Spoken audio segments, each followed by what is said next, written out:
Pirelli has traditionally played a key role in the history of competition tyres. In 1951, the company introduced the revolutionary cinturato on the Alfa 159. The innovative cinturato technology took its name from the radial belt that wrapped around the tyre carcass, initially made of textile fibre and then later out of metal.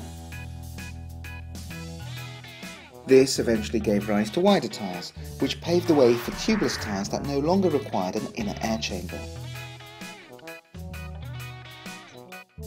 The arrival of aerodynamics increased the vertical forces at work on the car, and tyres had to be further developed to meet those demands. The tyres became wider, surpassing 40 centimetres. Pace of development, seen most obviously with the wider tyres, increased the contact patch dramatically in 20 years, but still featured a pattern with tread locks. Slick tyres came in 1971, and these were designed specifically for racing. The evolution also extended to the actual compounds, which replaced natural rubber with synthetic materials that provided a lot more grip. The stress placed on the tyres also increased, reaching a critical peak with the 1971 Lotus 56B. This rear-engine car was powered by a gas turbine engine derived from aeronautical technology, putting out 600 horsepower and requiring four-wheel drive. The car's heavy weight and huge torque placed massive demands on the front tyres in particular, which were subjected to several different types of stress. In 1979, the Ferrari T4 won the title on radial tyres.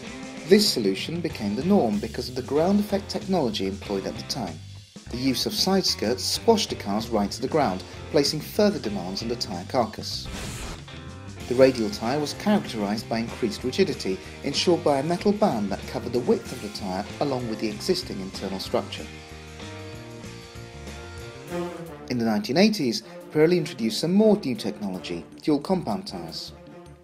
These were designed to ensure maximum performance during qualifying and contained tyre degradation during the race. This was a tyre that was effectively made up of two compounds. The internal compound was harder for use during the race, while the external compound offered more grip for qualifying.